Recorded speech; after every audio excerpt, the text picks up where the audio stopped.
Welcome back to LearnPianoLive.com. My name is Jamin, and as you can tell from the countdown clock, the lesson is about to get started. In case you're new with this, there's a few things I'd like to show you to help you throughout the lesson. These lessons are always guided and shaped by your questions, and if you're live with us today, there's a couple different ways you can do that. One is in the public live chat, and the other is the Ask Jamin a Question button, where you can ask me a question privately, and I won't share your identity in case you're afraid that your question is stupid. But it's not. If you're in the archives, though, then just open up the survey. At the end of that, there's a place where you can ask your question. I will say I frequently get questions from students in the archives watching a lesson from 6 months ago, and I have no idea what they're talking about. So please try to be as specific as possible. If you're watching this at LearnPianoLive.com, there should be a PDF and an MP3 button right next to this video. The PDF will often have additional video links inside so you can get more in-depth instruction on each of the topics. And if you're the kind of person who likes to print out the PDF so you can make the same notes on your physical version as I'm making during the lesson, now would be the time to do that. The MP3 is just a play-along track so you can practice more after the lesson.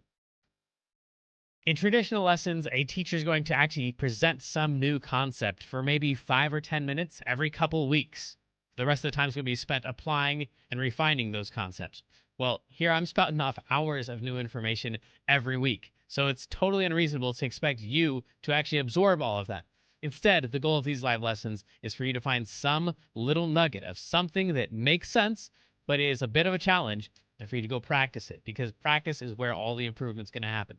So don't feel bad if you have to leave the live lesson and you find that little thing that you're going to practice. And of course, if I'm going too fast, you can always rewind the live lessons or replay in the archives as much as you want. If these live lessons start feeling random or meandering, it's because they are on purpose. So if you're the kind of person who wants classical training with a step-by-step method, then you're going to want to check out Plopple Academy on the website. It's included in your live lesson subscription, so you can do both or either. And the upper levels are seriously hard work, but it's going to take you all the way from ground zero all the way up to being ready to enter any major music college as a piano major in classical or jazz. And finally, today we're talking about a skill that most people believe is magical, and it's just not: improvisation. You can learn to just sit down and play a song without having something in mind ahead of time. It's not a magical skill any more than when my daughter asks me, "Daddy, tell me a story." Like, I don't have one in mind ahead of time. It's probably going to be a villain in there. There's probably going to be a hero in there. The hero's probably going to look and sound a lot like me, but I'm just making stuff up, and improvisation is just the musical equivalent of telling stories. In the end, you might find out that you're no Mark Twain, but you can have a lot of fun, and honestly, you can become super decent at it, even if you're not the best. The truth is, even Mark Twain wouldn't have known that he was going to become Mark Twain without a whole lot of practice. So don't be discouraged. You can do this. And you'll need to do this. Every musical scenario, from playing Happy Birthday for your nephew to performing Beethoven at Carnegie Hall, is going to be benefited by good improvisational skills. So, let's make up some stuff together.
guess is going to keep on going, but we'll almost here.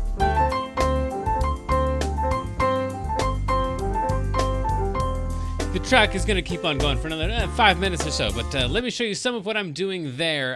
That was all entirely made up. Today is solo writing, and it's been a long time since we did one of these solo writing lessons, and I'm glad that we're back at it. We're looking at the PDF again. First time in a long time. It's this is cool. I'm glad we're back here. So let's do this stuff here. This is a beginner lesson in solo writing, but solo writing is not necessarily a beginner concept. So if you are a beginner, like this is your first lesson ever, you're probably in the wrong lesson. But if you're an ambitious person and you don't mind being a little confused sometimes, hang out, swim in this pool, and I'll make sure you don't drown. I'll give you something you can do, but the lesson is probably not for you if you're an absolute beginner. Let's find out together. So these are the suggestions. I left all of these on here. This is for writing a solo on a specific song. This is not a specific song. This is just a general set of chords that I made up in preparation for this one. So the first thing we would do if we were working on a solo for an actual song is we would listen to multiple different versions of the song. You can't do that on this one. And then you'd memorize and play the song and the words like we've done before. And then we would approximate or paraphrase the melody, but there is no melody to paraphrase. So then at that point, we would be on to identifying and playing and arpeggiating the chords. And those are some really big words. Like I said, if this is your first lesson ever, we're going to be using some big words here. So what we're going to do is try to do this one here quickly-ish. The most important thing is the distance from each one of these lines. We call this a bar line. I know it sounds redundant. From each bar line to the next bar line, that's called one measure, and that's a grand total of 4 beats. So what we would do is we would count, for this first measure, we would count 1, 2, 3, 4, and then we'd be on to measure 2, and we'd count 1, 2, 3, 4, and then in measure 3, we'd count 1, 2, 3, 4, and then in measure 4, we'd count 1, 2. So we're just counting 1, 2, 3, 4, 1, 2, 3, 4, 1, 2, 3, 4, all the way through the entire song. As we're counting 1, 2, 3, 4 at the very beginning, we're playing a C. You can play the C note, which is the note right below a group of 2 black notes. Any group of 2 black notes, the note right below it. Thanks, Sarah. Yeah, hopefully there's some good advice in there somewhere. So any group of 2 black notes, the note right below, that's going to be a C. So you can just play a C if you want. Or if you're already familiar with chords, then you can play the full-on C chord. If you're not familiar with chords, that's the C chord, C, E, and G all together. Any combination of C, E, and G anywhere that you would want. So that's what you could play for that first measure, 1, 2, 3, 4. There's nothing in the second measure, so that C just continues on. And this is how we're going to read this entire sheet. So C would get 2 sets of 4, or 2 measures. 1, 2, 3, 4, 1, 2, 3, 4. Or if you prefer to just play the C, you could do that. 1, 2, 3, 4, 1, 2, 3, 4. And you'll notice that those notes sound great with the track. So, and we'd go 1, 2, 3, 4, 1, 2, 3, 4. And then the C is done, and we've moved on to F. That's right, because F is in that next measure. So then we have 2 measures of F, one right there and one right there. And the F is right here because that's the way the alphabet works. If we start on this one, which is a C, A, B, C, D, E, F. This would be an F right here. So you either play the F or the entire F chord there. Either one is going to work out perfectly fine. So 1, 2, 3, 4, 1, 2, 3, 4, 1, 2, 3, 4, 1, 2, 3, 4. And then things get a little bit messy here in this next section here. Let me just show you the chords for these real quick. Again, this is not really catered to absolute beginners, so I'm just going to show you these chords. If you're already familiar with chords and you want to do chords, then you probably picked that one up already. That's a D minor chord. If you are not doing chords already, then just stick with the single notes. So D is going to happen for 1 measure, and then G is going to happen for 1 measure. That's a G chord built on a G. Cool. G, B, and D in any order. There you go. And then this is going to go crazy fast. We've got 4 chords really fast here. This is an E minor, starts on an E, and then A minor. That starts on an A D minor, and a G. You'll notice there's 2 of these per measure, which means that each one of these only gets 2 beats. So this is going to go 1, 2, and then 3, 4. 1, 2, 3, 4, 1, 2, 3, 4. And if you try that and you get lost, that's because you're a normal human being. The transitions between the chords are always the tough part, and everyone always feels like they work on the C chord, they got the notes. Okay, cool, I got the C part down. Not really. Because the tough part is not playing the C chord. It's transitioning into the C chord from wherever you're coming from. So once you get the chords down, cool, that's great. That's step 1. Just don't get depressed if you try playing that chord that you're sure that you have down and you find out you don't have it down, because you might have the chord down and not have the transition down. The transition's the hard part. So if I were to play those first 2 lines along with the track, yes, Mark, I like that. Actually, I'm about to prove you very, very right, Mark. This is a song that you cannot play wrong as long as you, I guess, can tell the difference between black and white, or not even, no, blind people. This is going to be the easiest song for blind people as well. Yeah, this is going to be great. You're going to love this. But let me show you real quick the first 2 lines here. So this is 1, 2, 3, 4, 1, 2, 3, 4, transition to F, 2, 3, 4, 1, 2, 3, 4, then D minor, 2, 3, 4, G, 2, 3, 4, E minor, A, 4, D minor, G. Yeah, okay, cool. And if that feels like too much, don't do it. That's cool. What we're here to do anyway is to create melodies and write a solo, which is largely right-handed work anyway. So let's take a step back from the chords. We'll learn the rest of these chords here in a little bit. Actually, most of them are the same chords anyway. There's a little bit different stuff in there. But the solo writing stuff is just going to be, we're going to be in the key of C. By the way, I should point this out. This PDF is like 5 or 6 pages long and has all of the advice for all of the solo stuff that we've ever talked about for all songs. We're not going to get through all of that today. So I'm just going to talk about some of the main points, and we'll come back for another solo writing lesson to cover some of the other points later. But this one's going to be in the key of C, which means all the white notes are all the safe notes. So pretty much at any point in the song, as long as you're playing a white note, you should be pretty good. You should sound all right, decent-ish. The surprising part to most people is that the rhythms are way more important than the notes. So if I play all wrong notes but cool rhythms, then people are like, okay, messed up a little bit, but that sounded pretty good. If I play all the right notes with terrible rhythms, people are like, oh, this guy, poor guy, he doesn't know how to play the piano. So the rhythms are going to be even more important than the notes. So let me show you here. I'm going to close my eyes and just pick random. Nah, this is a lie. The lie I want to tell is I'm going to pick random notes. I can't pick random notes because as soon as I play one, like that one, I know that that one's a C. And so that's not really fair. So I will know what I'm playing, but if you could do the same thing, if you just close your eyes and don't hit any of the black notes, stay on the white notes. Just make sure you don't hit any of these right here, and you should be able to make up something that sounds approximately like this.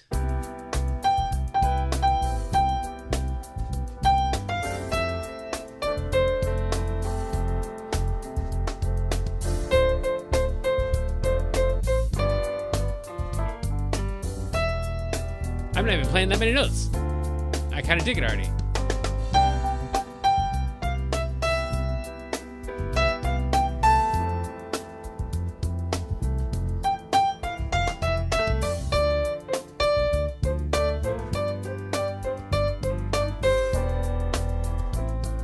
And then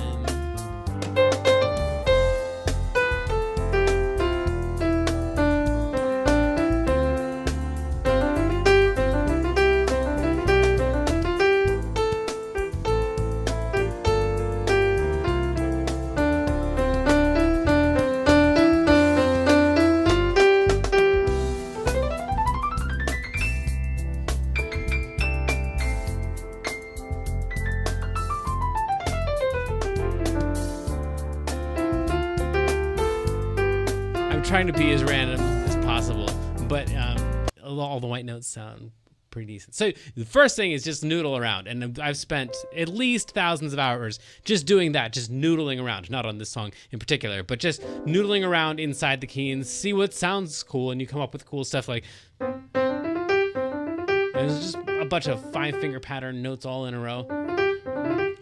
So anyway, that's the first thing you would want to do. Maybe work on that chord stuff. That's like an exercise to do. But as far as like writing the solo, just noodle around a whole lot. And then we start combining the two of them. We're going to put the melody with the chords, and we're still technically like in the beginner section of this solo writing thing.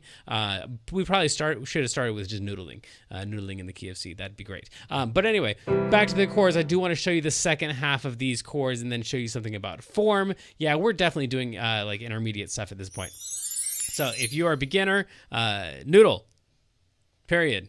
Go practice.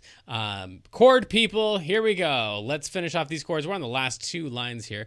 An F is that note right there, so an F chord is going to be that.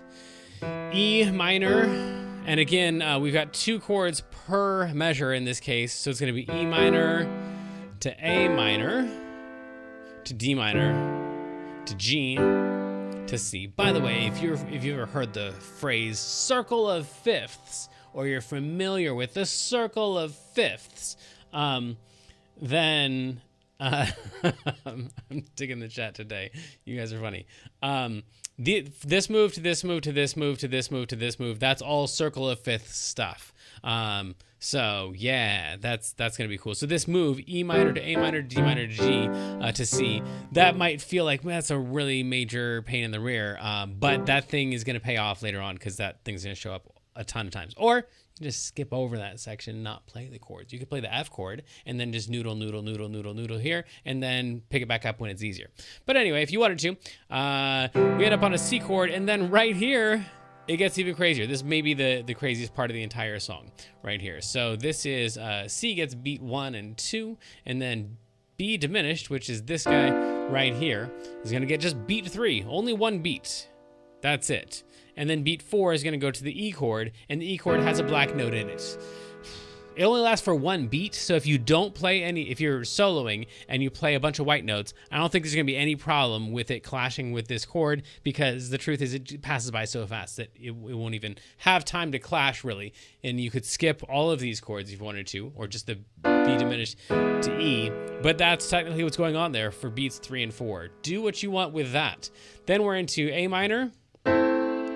And then this is the one place in the song that maybe not all the white notes are going to fit in, but you can still get away with the white notes. But later on, we're going to talk about how to fit this in. This is a G minor right here, and then a C, and then a D minor. This is a C over E. You can just play a C chord if you want, or if you want to rearrange the notes, C, E, and G, so that it was C, E, and G, and E was the lowest note, that would be cool. That's technically what this means. It means play a C chord, but make sure that E is the lowest note. So it's a C over E. Instead of a C with a C on the bottom, it's a C with an E on the bottom.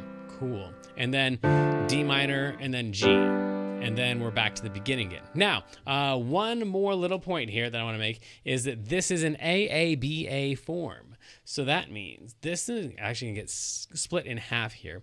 This is going to be the A section, and this is going to be the B section. One entire time through this song is the A section, and then the A section, and then the B section, and then the A section, and then you'd go back around to the top and play the A section again for the second time through the song. So A plus B plus A all together makes one time through the song.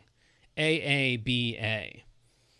Okay, AABA is the whole entire thing. So, and I'm not talking about the letters A and B. I'm just talking about like the first section right here. We could call it like a 1 if we wanted to, and 2. So it'd be like a 1, 1, 2, 1.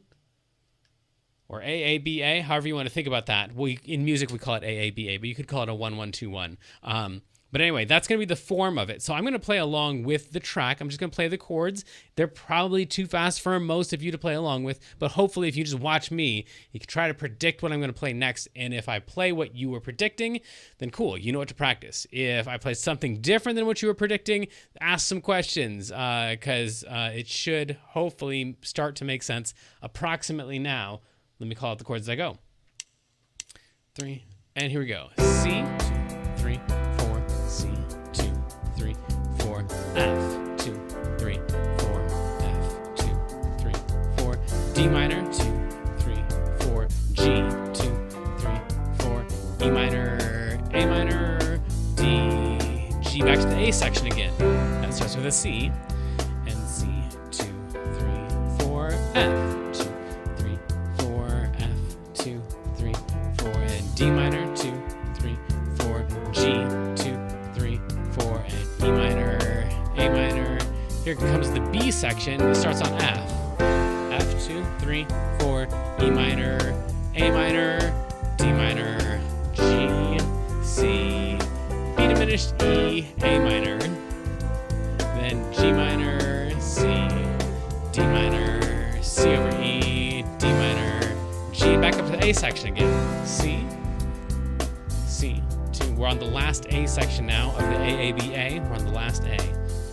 2, 3, 4, D minor, 2, 3, 4, G, 2, 3, 4, E minor, A minor, D minor, and now we would start the song over again right here. C chord. Now we're on the first A section, this one right here, because we just finished the song. We're gonna go back over to the F. Whew. Okay, so that was a whole ton of notes. That would be something to practice right there. By the way, as soon as you have something to practice, in case I didn't say this before, then it's cool. Just don't worry about any of the rest of the stuff that I say. I'm gonna say a whole ton of stuff. As soon as I say something, you're like, wait a second, I think I know how to do that. Then figure it out. Go practice that. You don't have to do the whole entire lesson. That is not the goal here. Yeah, the Muppets songs, you're right. And the Muppet Christmas Carol might be the best Christmas Carol of all of them. I'm with you there. Okay, cool. So then we have all of the chords. We have noodling that goes on. You don't have to do those necessarily at the same time, and you could do all those chords with the right hand if you want. So far we've got 5 assignments or something to worry about.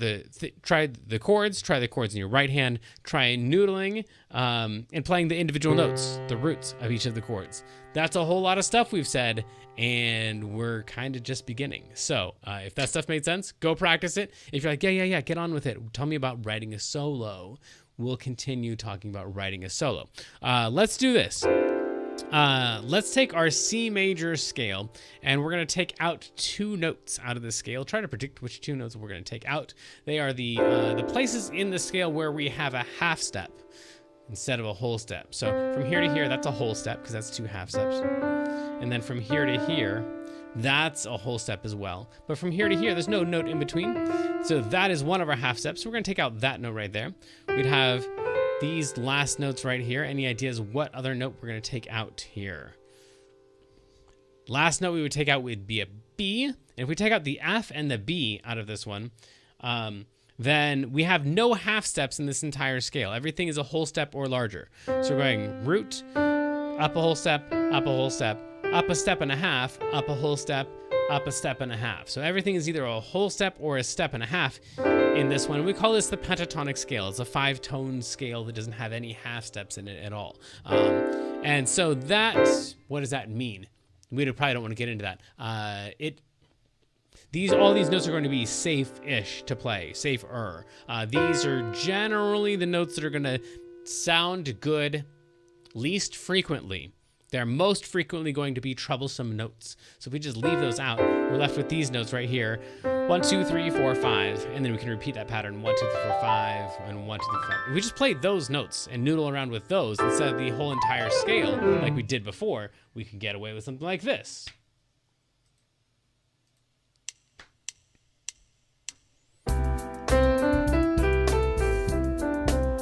Sounds good already.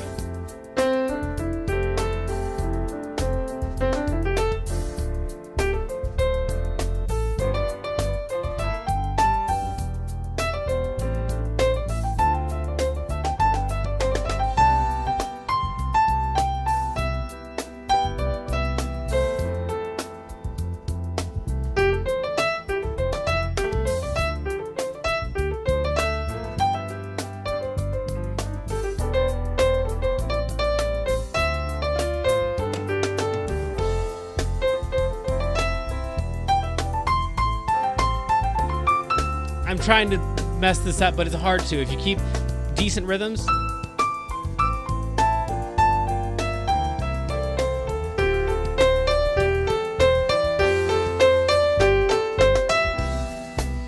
It just sounds good. That's the pentatonic scale. So that's probably the safest way.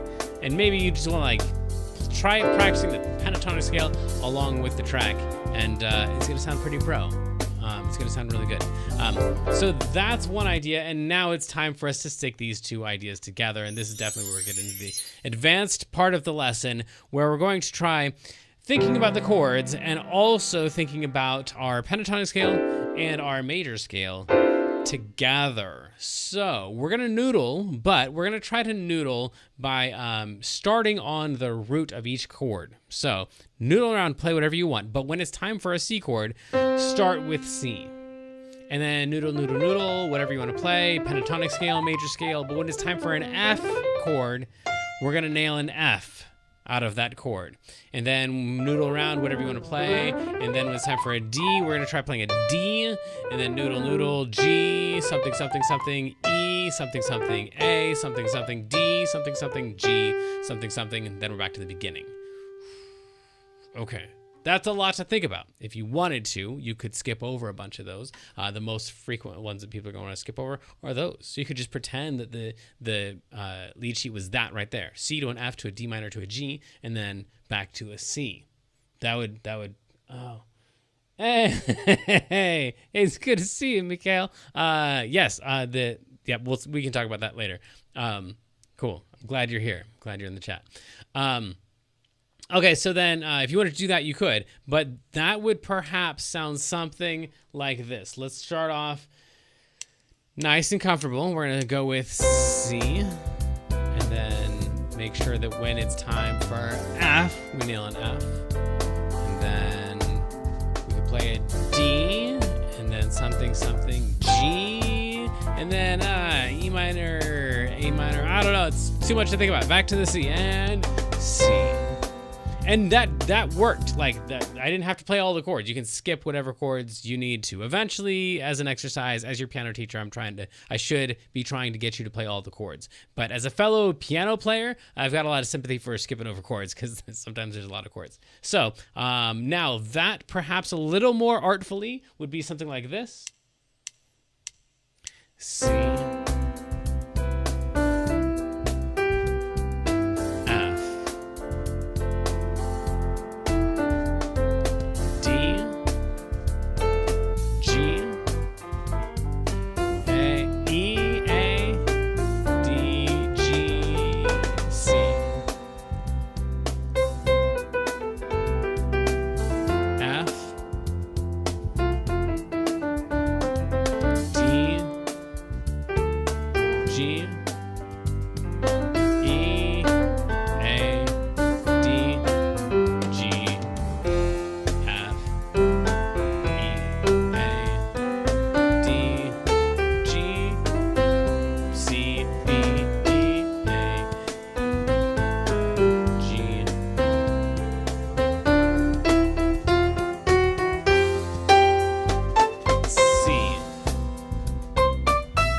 So hopefully in there, that was all me just trying to connect the roots of each of the chords.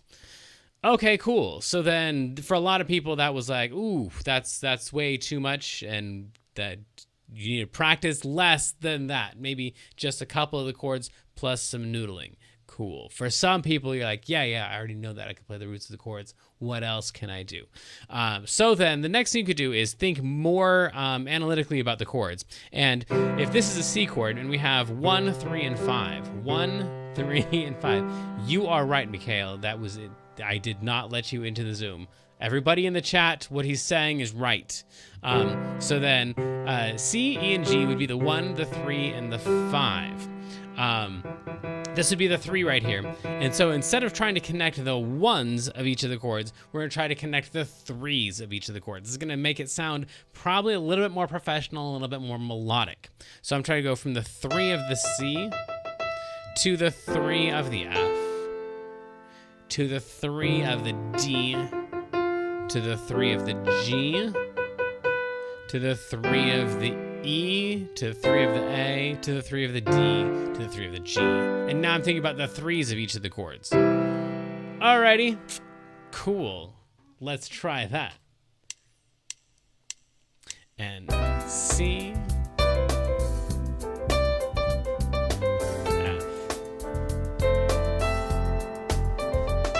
D, G, E,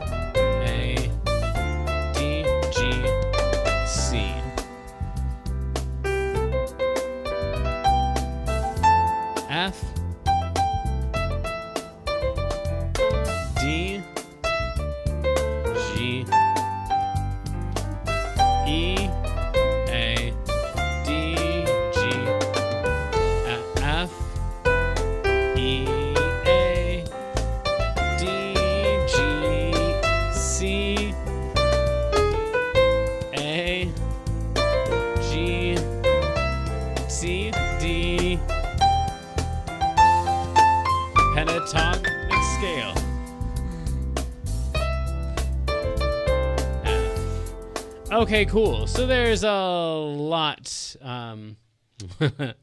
There's a lot going on here. We're thinking about each of the chords, and then trying to play the ones of them, then trying to play the threes of them, and connecting them. And honestly, in real life, this isn't what anybody's doing to create a solo. These are just exercises that can get you into the space, practicing the vocabulary that you use in an actual conversation, to put it in like a linguistic analogy.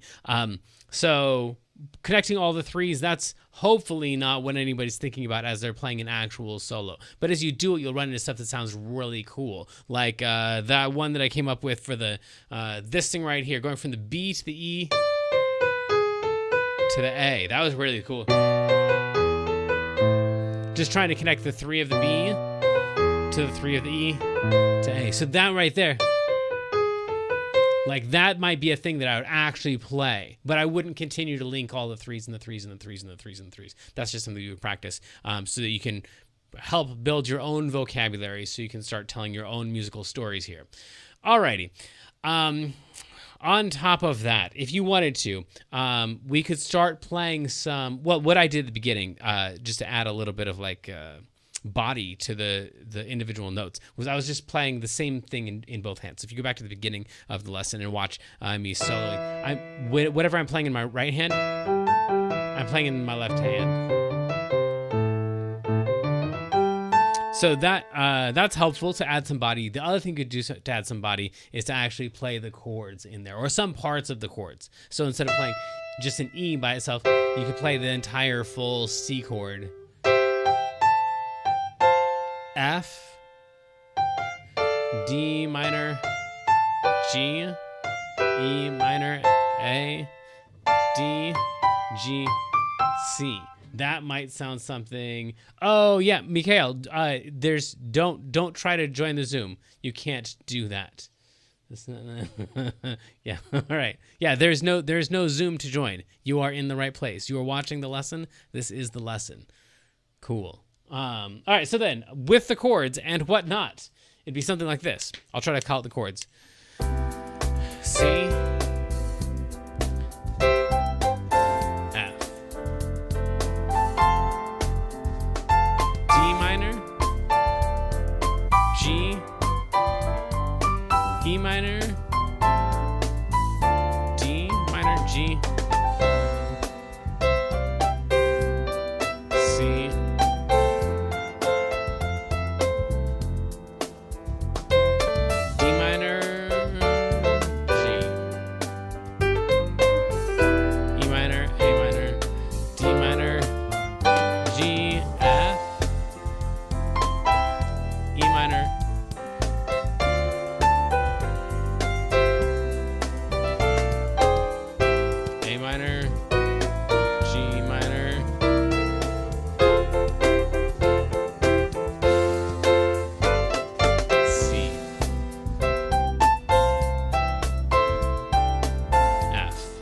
Okay, cool.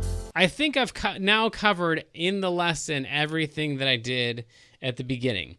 So at this point, rather than continue on with all of these things, which we will get to in another lesson, should we? Yeah, so for this one, we might throw in something called the Kansas City Blues scale. Let's do that one real quick.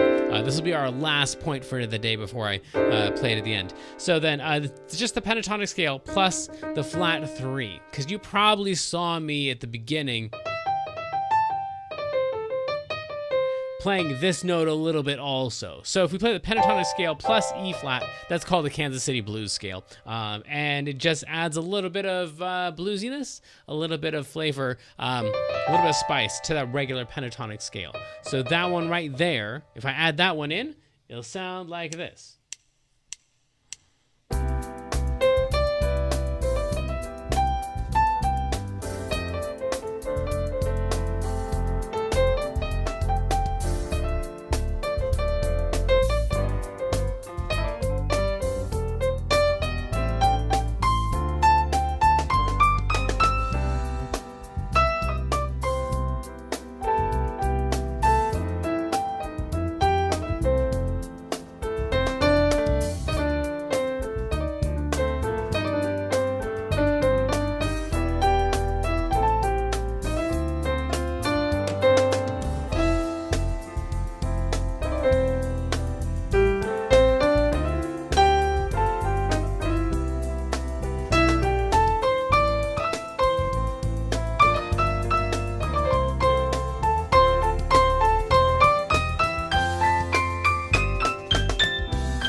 anyway, that's the Kansas City blues scale. So at this point, I'm going to go back up to here.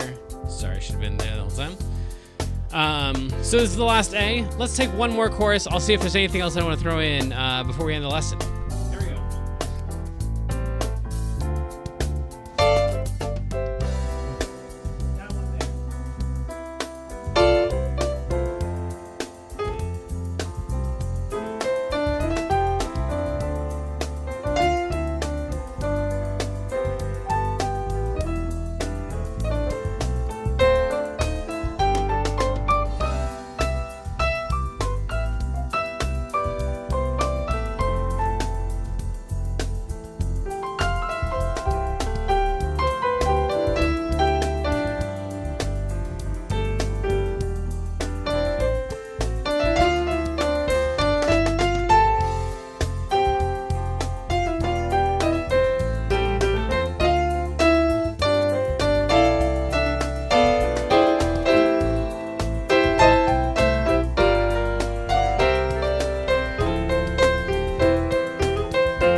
Okay, so then the only thing I want to add in is this thing right here, D minor to C. We've talked about this in the all the gospel solo, gospel comping lessons probably.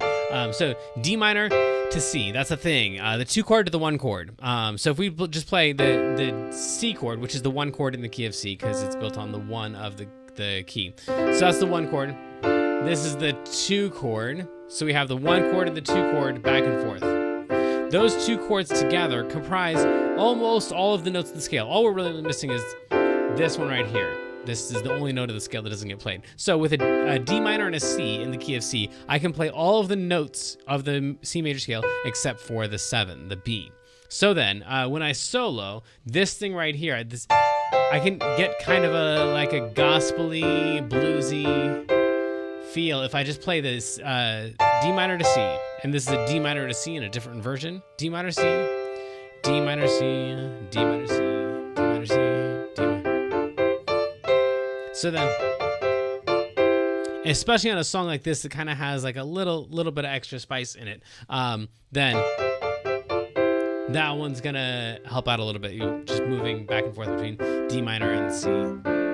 It sounds like a lick, but it's not. It's just a D minor chord and a C chord back and forth. Woo. Alrighty, let's try to figure out what our main points were here. Okay, so then we started out talking about what key we're in, noodling in the key of C, just trying to play stuff that we think sounds cool. We talked about roots of chords. We talked about actually all the chords that are in here, which is a ridiculous number of chords. Let's see here. It's every single chord in the C major scale plus a G minor and an E. So this is definitely more chords than you have in most songs. You can, of course, ignore any of those that you want to, but we talked about how your solos in general should kind of fit inside of the chords maybe a little bit, especially right on the transitions. So right when it switches to an F chord, you want to be on maybe the F, or maybe the 3 of the chord, or as you probably intuited, you could also be on the 5 of the chord. Like one of the notes of the chord is probably going to be a cool one to be on right at the point of transition. We talked about forms, AA, BA. We talked about counting and the measures and the bar lines. We talked about a lot of things. We talked about slash chords down here where the root of the chord is not the lowest note. That's a lot. Hopefully there's something in there that you can work on. Maybe one thing out of all of that you can work on. Maybe just noodling around on the white notes. That's going to be a lot of fun to do. So spend some hours doing that, some minutes doing that. Or if you didn't like any of that, then cool. Go find another lesson. We've got lessons on everything. And then if you want to work on something else that's not in the lessons, then of course let me know, because whatever you're interested in is what I'm going to be interested in, because I'm just interested in watching you get excited about learning new things you want to learn. So let me know what that is. But until next time, go explore explore, mess up, have fun. Rock on, friends. See ya.